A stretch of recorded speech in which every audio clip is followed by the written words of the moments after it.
my flail. And I separate it into the ball and the chain. What is happening? You all use a fail or not? Hello, welcome to Community Central, a show where I annoy Cait until she falls desperately in love with me.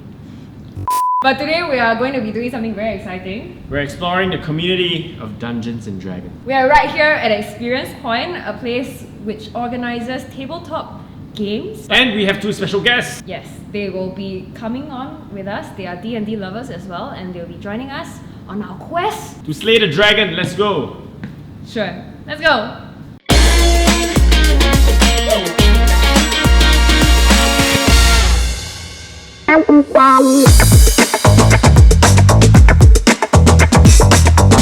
Well, D&D functionally stands for Dungeons and Dragons. It is one of the many role-playing systems out there. So RPGs stand for role-playing games, and there are multiple role-playing game systems out there, D&D being one of them. I started playing when I was about 14 years old. Fortunately, not many people played the game back then in Singapore for obvious reasons, because it was very niche at the time period. So do you see like more growth in the number of players? Because like, let's say I want to start playing D&D, I gotta find my own like dungeon master. Sure. You know, somebody that has like probably played before, you know. I wouldn't know what's going on. For sure. That's basically where people like me come in. Right? So you come in, you don't have to find a group of friends who are willing to play already. You just have to come in. We usually have a group of people who are looking for another player to fill. Yeah. I always wanted a place where people come and nerd out functionally. So that's why I started Experience Point. So we run multiple D&D campaigns, but they all take place in the same shack and the same room. A lot of it comes down to what does this group do and how does that affect what the other groups are doing. We really focus on emergent storytelling, which is why we do very little prep. So we don't run modules, which are basically pre-planned storylines. We don't run those kind of things.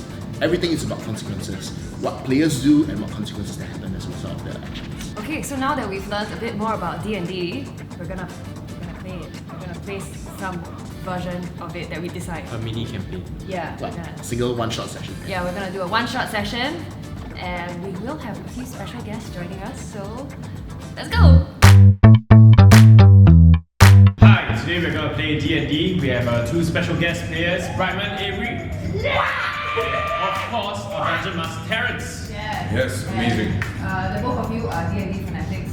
I wouldn't say fanatic. Okay, I'm not fanatic. I played a few times and I really enjoyed the games. I'm happy now that I get to be a player and not a DM. I'm actually so excited to play D&D. I played my first session like a couple of weeks ago. Okay, I'm very, very excited. I haven't played D&D in a while, for reasons unknown. But I always had a lot of fun because my friends are all very chaotic. So when we play these adventures together, you know, we really immerse ourselves in it.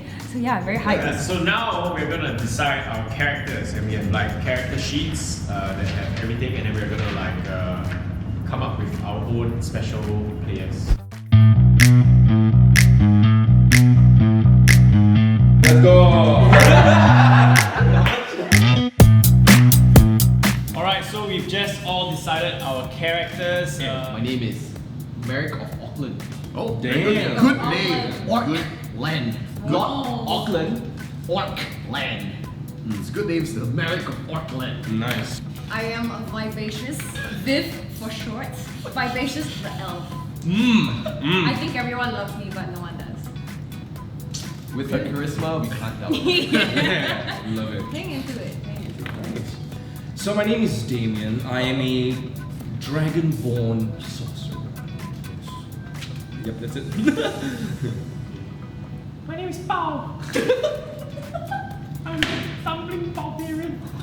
Yeah, that's totally lethal. You're gonna This is the best rolls I've seen from a party, starting with random stat generation. Even so, there are only 4 of them, so I guess if any of them goes down, it would be pretty bad. Yeah. Why can't be a dumpling? All I imagine right is myself like as a dumpling with like buff arms and got no legs. You just imagine a hopping dumpling that walks like Geodude. I'm a human, Okay. but my name is still Pao. Quite interesting. I guess it's sort of let us try to go into different roles and really immerse ourselves.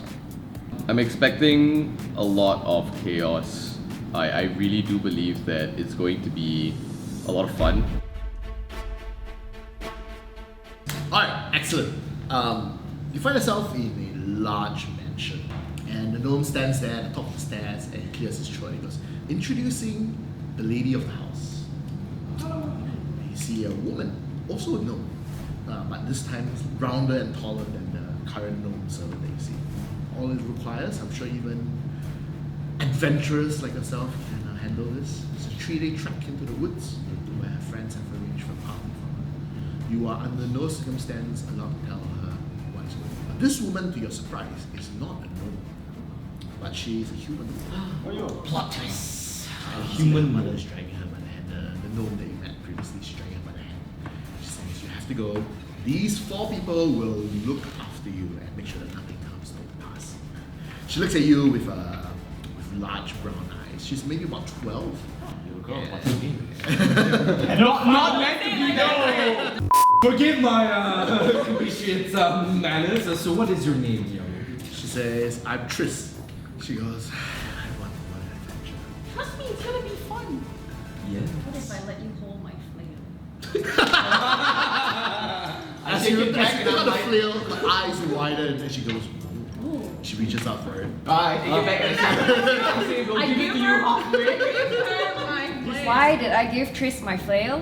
You see, children need to be pacified. We need to make allies, right? So we need to make sure she's a friend. She's not going to turn on us. She's going to listen to us. You know, that's why I gave her my flail. It was a sign of trust.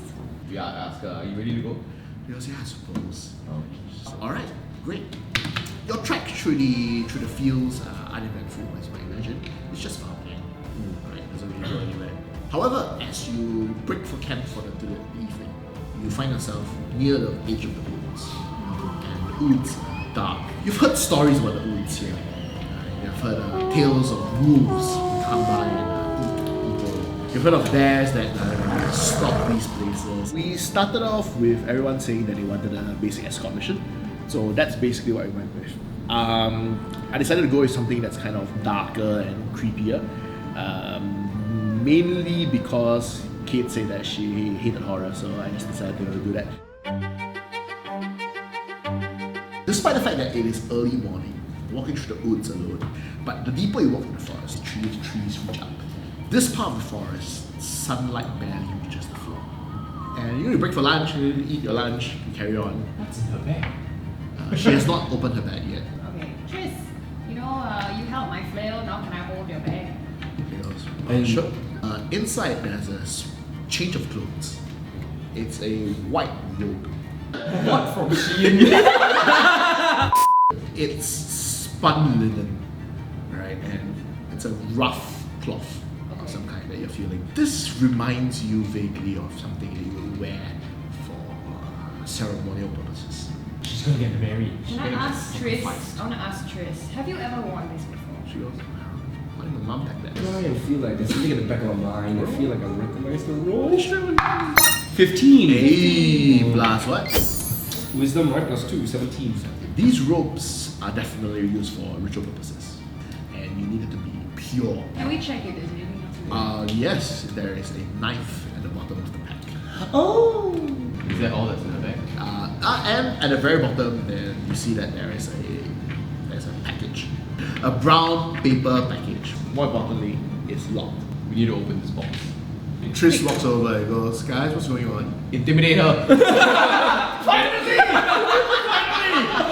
Force our way through things. Brute force. No, don't intimidate her. As you're like, go away. She looks and goes, what are you guys doing? Nothing. It seems that Apollo is trying to practice his great sword skills. He was exercising his arm. Yeah. Roll reception. Come on. A 16. Okay? She goes, oh, okay. Okay, you know what? We can check it out later. Yes. Let's just start moving first.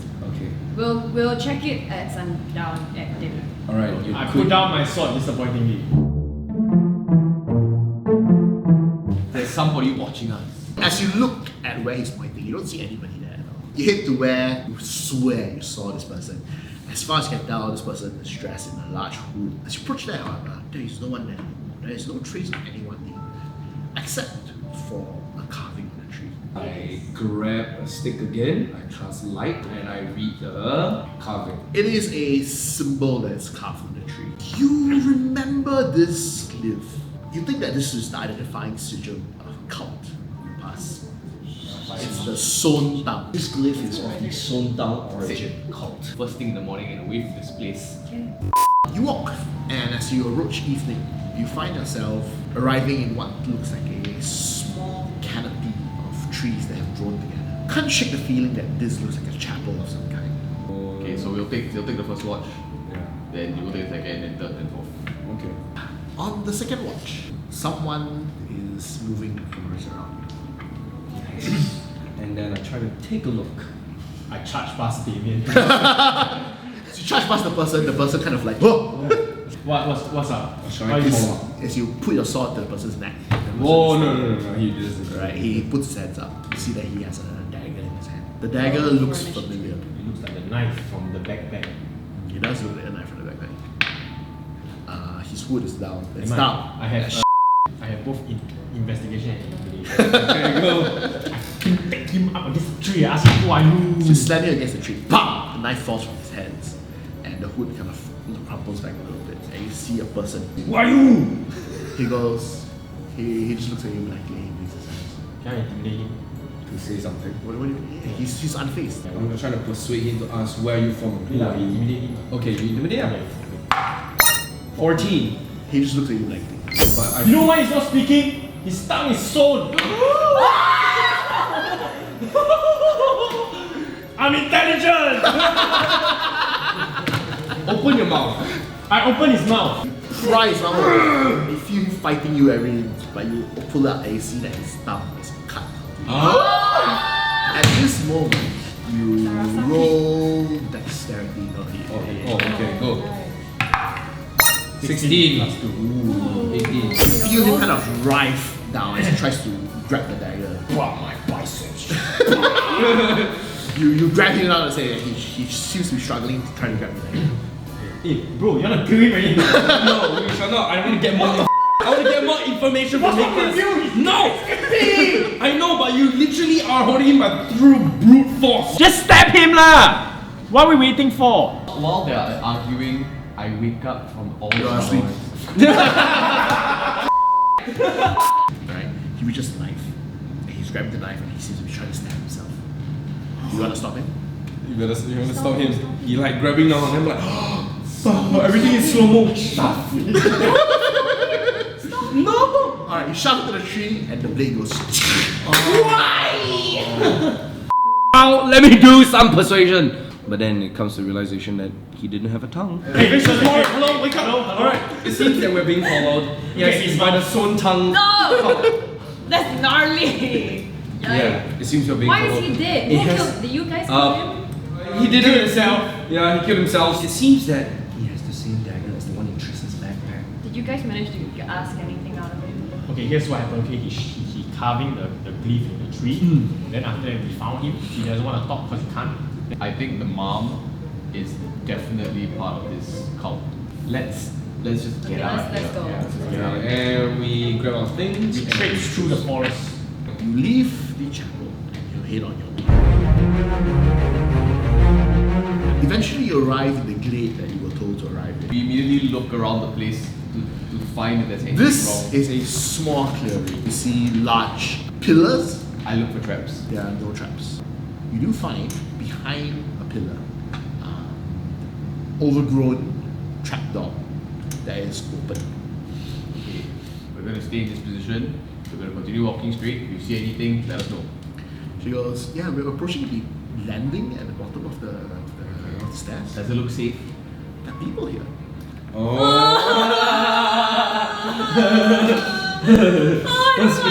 I pushed Viv forward. Yeah, I pretended I was fine. I was not. You can dimly see that there are 6 hooded figures. Those are your dark vision. You can see that there are 6 figures standing around here. They're all hooded and dressed. Is it the same way as the guy that I killed? Yes, exactly the same way. The soul tongue people. Okay, I asked, hello? Yes, no. 2 of them step apart. You see a person who's hooded, but he throws his hood back. And he says, I see you have brought my daughter here. It's Shawn! Damn it. Yes, you have brought my daughter here as requested. You will be paid for your services. You may leave. Okay, bye. What's going on? Why does this birthday party seem so dismal? It's not dismal. It is a family tradition. What's the tradition? She is about to turn 13. She's about to come into her powers. What kind of powers does she have? She's a sorceress. Can we have a mini powwow within the team? Because it's a hint, I say to the day. He says, think as long as you like, but he walks away. I immediately feel uncomfortable. And he reaches into his robes. You know what? I look at them and I say, yo, I'm channeling Obi-Wan. I have a bad feeling about this. Okay. Roll for initiative. I sneak attack. Alright, let's roll. Oh my god! Yes. The dad pulls out a bag of gold. But as he sees you go, he goes, I see you have chosen. Moric! He drops the gold and he gestures and he starts to take a few steps back. 5, 10, 15, 20, 25, 30. And number 1 is going to, so I'm going to borrow some dice. Oh, I'm gonna die. Goodbye, guys. Before I even play, I'm gonna die. This has been fun. Draw a dagger. Who's black? Me. Hey, What's your armor? 17. 17. He misses. oh wow. 1 Just is being. You did. What's your armor? 11.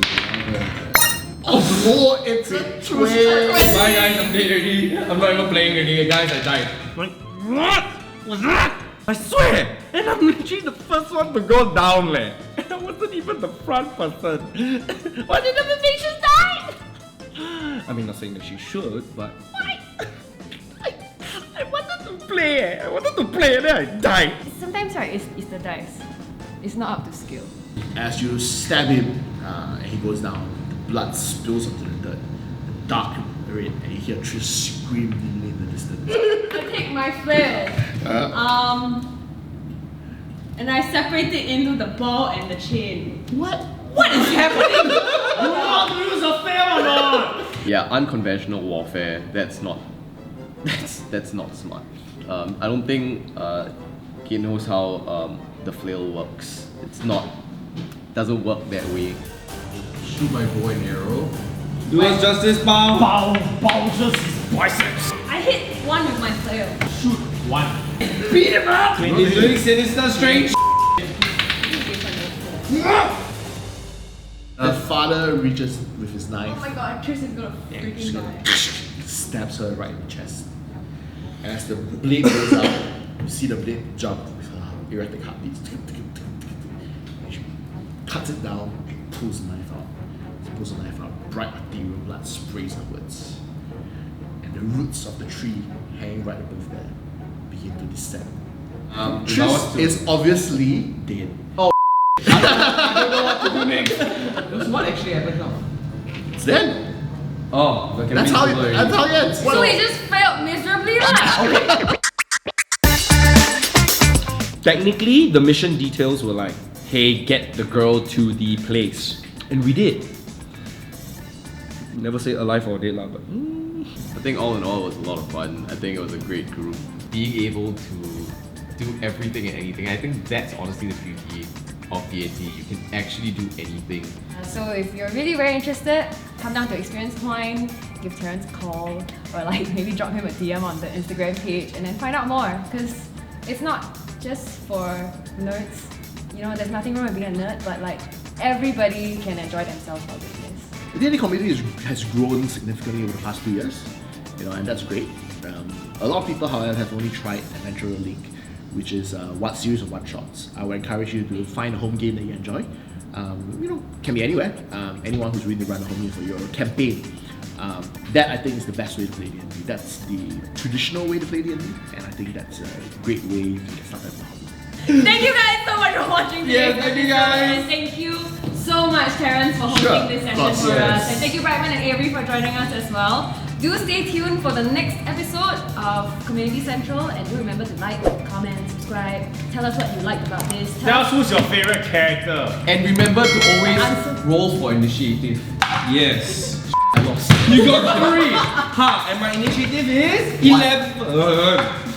Okay, See you. See you guys in the next episode. Bye-bye. Bye. I tell the father, you better stop this or your daughter is dead. That's all he wants. I want to see what he says.